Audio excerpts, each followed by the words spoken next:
Nggak ada yang instan. Mie instan saja harus pakai direbus.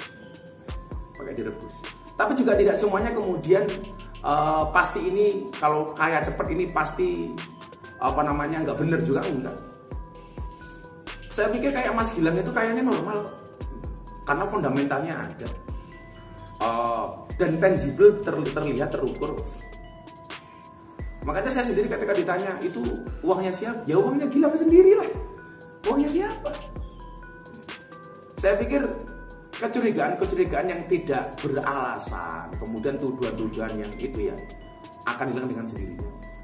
Selama kemudian Mas Gilang konsisten di situ, dan saya lihat dia konsisten, bisnisnya terukur, tangible, ada fundamentalnya, resellernya ada ratusan ribu orang. Halo Sobat Fakta, Bang Pin ketemu lagi dengan Bang Pin yang terus mengabarkan fakta viral seputar selebritas tanah air yang terus saja bikin berita. Dan dengan berita mereka tetap eksis di ranah media.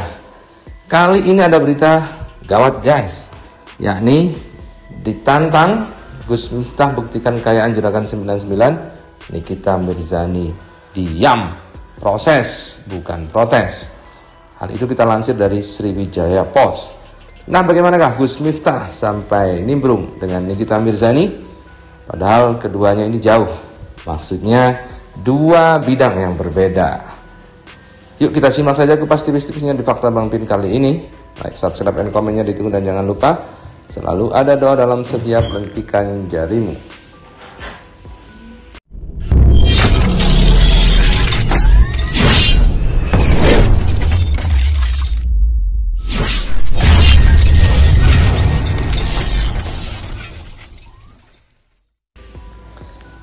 Ya, dilansir dari Sriwijaya Post, ditantang Gus Miftah buktikan kekayaan Juragan 99, Nikita Mirzani diam, proses bukan protes. Nikita Mirzani adalah salah satu orang yang selalu menyindir kekayaan Juragan 99 saat Indra Kents dan Doni Salmanan tertangkap atas kasus penipuan trading.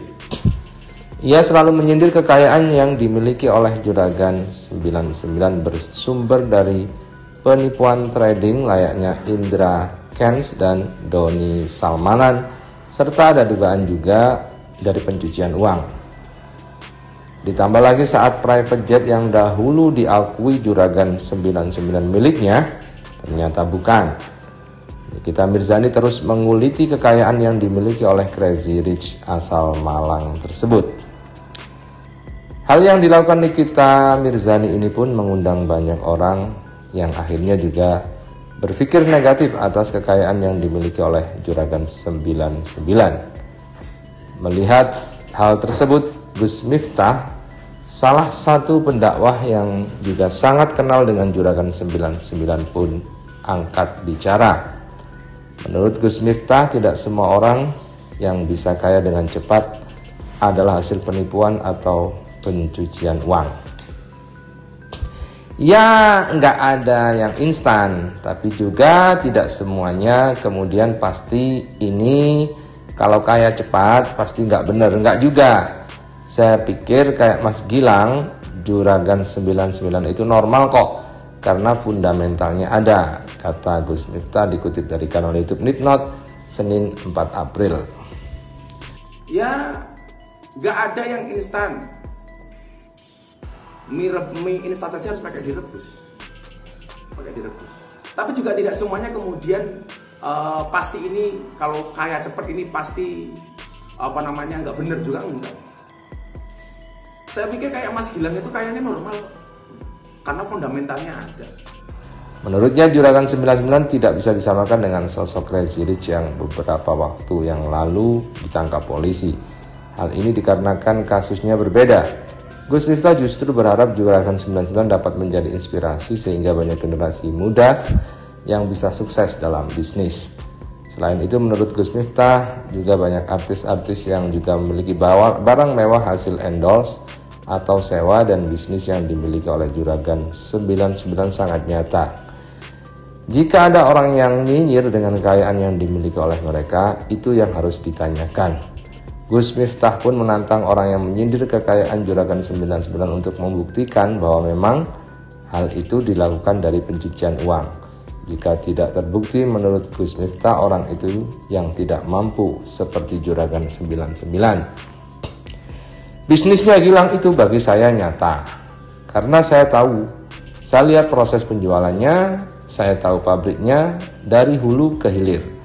Jadi kalau dikatakan pencucian uang, yang nuduh harus membuktikan, terang Gus Miftah.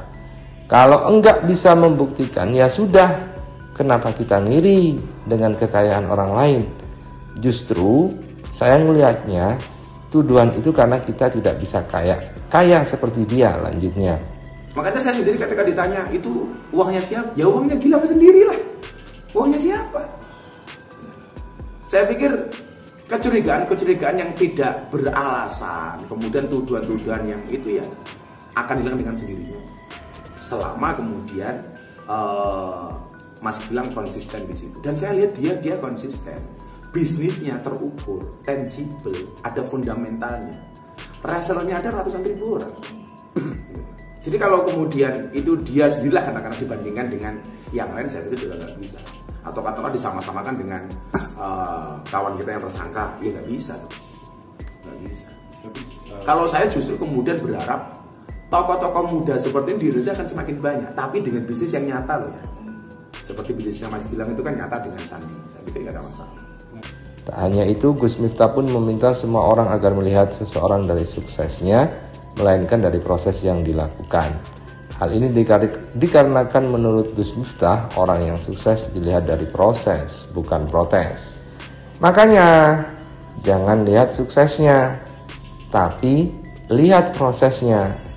Karena sukses itu banyak melalui proses, bukan protes, tegas Gus Miftah.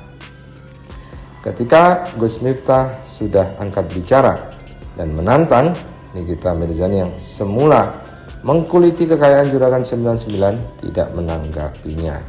Ia bahkan sibuk memposting barang-barang online shop yang endorse kepadanya. Apa nggak keren?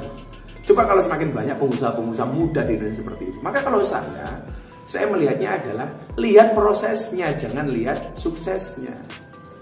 Karena sukses itu melalui banyak proses, bukan melalui banyak protes. Yang protes itu juga belum tentu bisa kayak Mas Gilang. Tapi yang gue tahu sendiri emang sekaya apa sih ini Juragan 99? Kalau yang jelas setahu saya sosialnya tinggi. Besok tanggal minggu depan itu akan berbuka puasa bersama sahabat kecil. Saya tidak pernah mengatakan anak yatim.